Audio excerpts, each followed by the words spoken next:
एक फॉरेस्ट में dead body मिलती है। डिटेक्टिव मेहुल इन्वेस्टिगेशन करने के लिए पहुंच जाता है। डेड बॉडी में कुछ भी ब्लड नहीं था, लेकिन नेक पे मेहुल को फिंगरप्रिंट्स मिलते हैं। मेहुल फॉरेस्ट में और सर्च करता है तो उसे कुछ सस्पेक्ट्स मिलते हैं। पहला है स्केलेटन। मैंने उसे नहीं मारा है, मैं उसे क्यों मारूंगा, मुझे तो ना भूख लगती है ना प्यास। दूसरा मेहुल को मिलता है स्केरक्रो। मैं तो बस कौओं को भगाता हूँ, मैं कभी क्यों मारूंगा, मेरा काम किसी को मारना नहीं है। अगला मेहुल को मिलती है एक मम्मी। मैं तो कई सालों से मेरे पिरामिड से बाहर नहीं आई हूँ, मैं कैसे मारूंगी। अगला है ज़ॉम्बी। मेरा तो स्टमक फुल है, मैं उसे क्यों मारूंगा, मैंने नहीं मारा है। सबकी बातें सुनने के बाद मेहुल तुरंत समझ जाता है कि खून किसने किया होगा। लेकिन क्या आप समझ पाए लॉजिकल आर्मी? सोचिए सोचिए।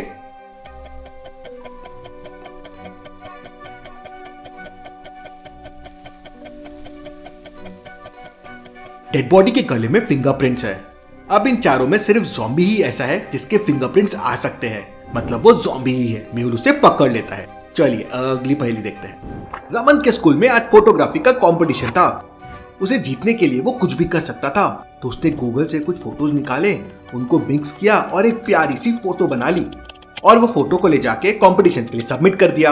अब लॉजिकल आर्मी इस फोटो को ध्यान से देखिए और मुझे बताइए, क्या कंपटीशन वाले समझ जाएंगे ये फोटो फेक है कि रियल है? सोचिए सोचिए।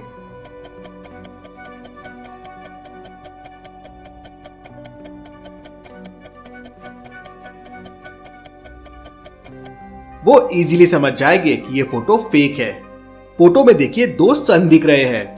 रमन की फोटो एडिटिंग स्किल्स तो अच्छी है, लेकिन लॉजिकल स्किल जीरो है और आपकी जीरो नहीं होना चाहिए, इसलिए माइंड और लॉजिक को सब्सक्राइब कीजिए। चलिए अगली पहेली देखते हैं। मुंबई में एक इनविजिबल थीफ घुस आया था। वो इंसानों को दिख ही नहीं रहा था और जो चीजें चोरी कर रहा था बस वही दिख रही थी। चोर दिखता नहीं था तो लोग उससे बहुत डरते थे और दूर ही रहते थे। उसने पहले दिन एक रेफ्रिजरेटर चुरा लिया, दूसरे दिन वॉशिंग मशीन चुरा लिया और तीसरे दिन उसने एक मिक्सर ग्राइंडर चुरा लिया और फिर उसके अगले दिन उसने टेलीविजन चुरा लिया। अब आप सोचिए लॉजिकल आर्मी और मुझे बताइए वो अगला क्या चुराएगा? रेडियो, साइकिल, बेड या माइक्रोवेव? सोचिए सोचिए।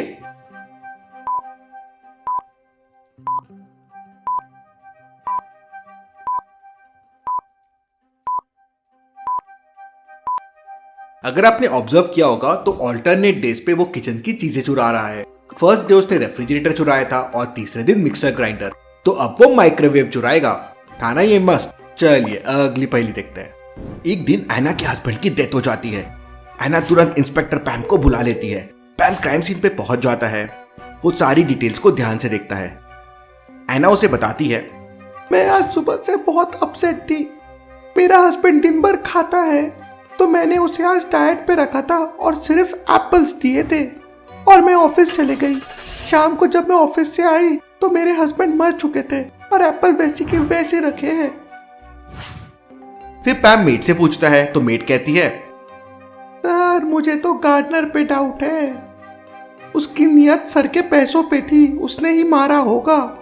गार्डनर कहता है, मैं तो आज सुबह से आया ही नहीं था, तो मुझे कैसे पता होगा? सर मैडम का ना बाहर अफेयर था। ये गार्डनर झूठ बोल रहा है, इसी ने मेरे हस्बैंड को मारा है।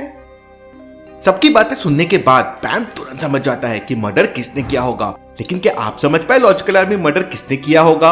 ऐना, गार्डनर या मेट? सोचिए सोचिए।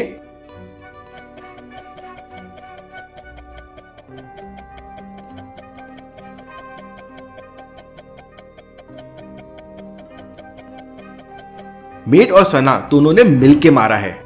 अगर एप्पल सुबह से कटे हुए थे तो अब तक फ्रेश की फ्रेश कैसे रखे हुए हैं? वो तो खराब हो जाने चाहिए थे। दूसरी बात, सना और मेट को ऐसा क्यों लगा कि वो मर्डर है? उसके हस्बैंड का वेट ज्यादा था, हो सकता है कोई बीमारी की वजह से मर गया हो।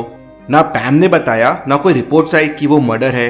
उसी से पैम समझ गया कि ये दोनों की मिली भगत है और दोनों को पकड़ लेता है। चलिए अगली पहेली देखते हैं। मिस्टर स्मिथ शहर के सबसे अमीर आदमी है। एक दिन उनका एक्सीडेंट हो जाता है और उनकी मेमोरी चली जाती है। उनकी सिर्फ एक डॉटर है, लेकिन जब उन्हें हॉस्पिटल में होश आता है तो वहां पे दो लड़कियां थी जो कहती है कि वो उनकी बेटी है। अब उनमें से एक झूठ बोल रही है। क्या मिस्टर स्मिथ की मदद कर सकते हैं समझने के लिए कि कौन सी लड़की झूठ बोल रही है, ए या बी? सोचिए सोचिए लॉजिकल आर्मी।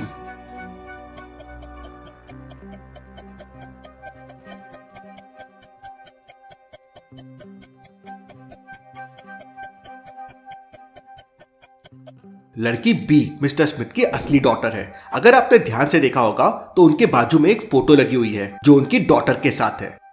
अगर आप उस पिक्चर को ध्यान से देखेंगे तो उनकी असली बेटी के गाल में एक तिल लगा हुआ है और लड़की बी के गाल में वही तिल है, मतलब वही असली लड़की है।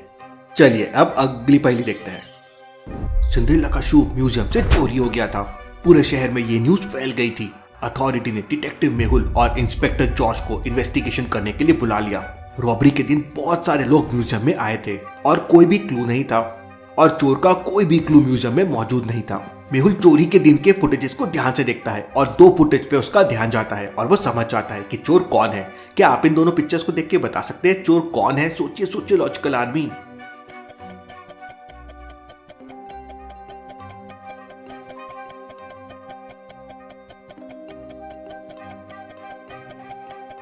ये पर्पल टॉप वाली लड़की को देखिए, उसकी हाइट सेकंड फुटेज में थोड़ी बढ़ गई है। ऐसा कैसे पॉसिबल है? मतलब हो सकता है वो सिंड्रेला का शू पहन के वहां से निकल गई हो। मेहुल उस लड़की की खोज में लग जाता है। चलिए अगली पहेली देखते हैं। एक बुटीक में बहुत सारी चोरियां हो रही थी। गार्ड हर बार चोर को पकड़ने से चूक जाता था। रॉबरी से परेशान होकर ओनर ने डिटेक्टिव मेहुल को वहां पे बुला लिया। मेहुल वहां पहुंच जाता है और सारे वीडियो फुटेजेस को ध्यान से देखता है। उसको एक क्लिप में कुछ सस्पिशियस लगता है। वो फुटेज को बार बार देखता है और तुरंत समझ जाता है कि चोर कौन है। लॉजिकल आर्मी, क्या आप इस फुटेज को देख के बता सकते हैं कि चोर कौन हो सकता है? सोचिए सोचिए।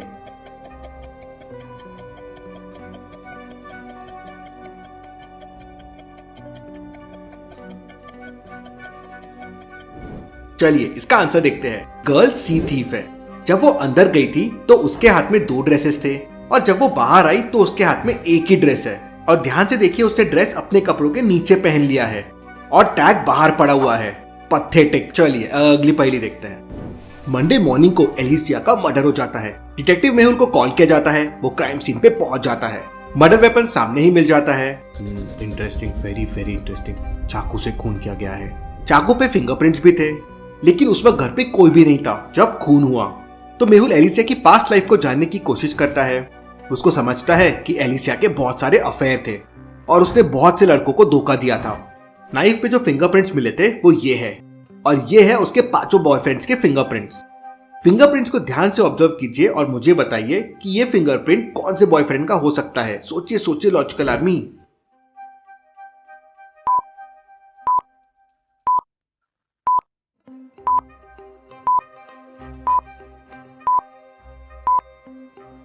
अगर आप फिंगरप्रिंट्स को ध्यान से देखेंगे तो वो बॉयफ्रेंड के नहीं, उल्टा एलिसिया के फिंगरप्रिंट से मैच करते हैं।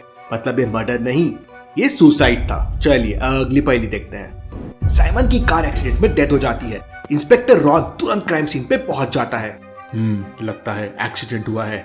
साइमन कार से उतरने की कोशिश किया रहेगा और मदद मांगा होगा, लेकिन कोई बचाने नहीं पहुंचा और वो मर गया। पर उसको एक चीज बहुत सस्पिशियस लगती है। क्या आप क्राइम सीन को ध्यान से देख के बता सकते हैं उसे क्या सस्पिशियस लगता है? सोचिए सोचिए।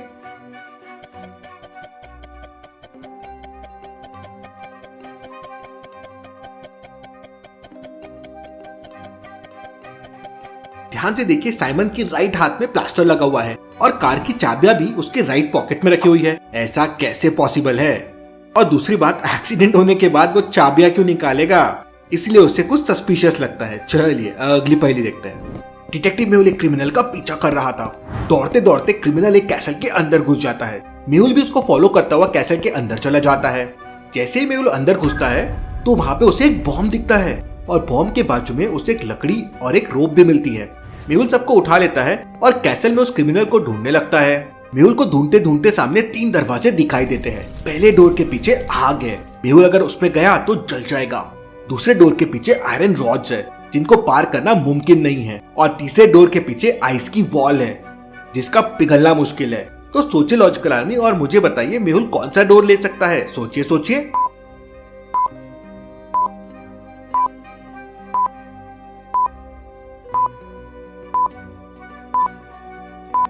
मेहुल पहले वाले डोर से बॉम्ब में आग लगा लेगा और डोर 3 में फेंक देगा। बॉम्ब से पूरा आइस ब्रेक हो जाएगा और वहां रास्ता बन जाएगा और मेहुल वहां से निकल जाएगा। चलिए अगली पहेली देखते हैं। इन दोनों पिक्चर्स को ध्यान से देखिए और मुझे बताइए दोनों में कौन किलर है, ए और बी? सोचिए सोचिए लॉजिकल आर्मी।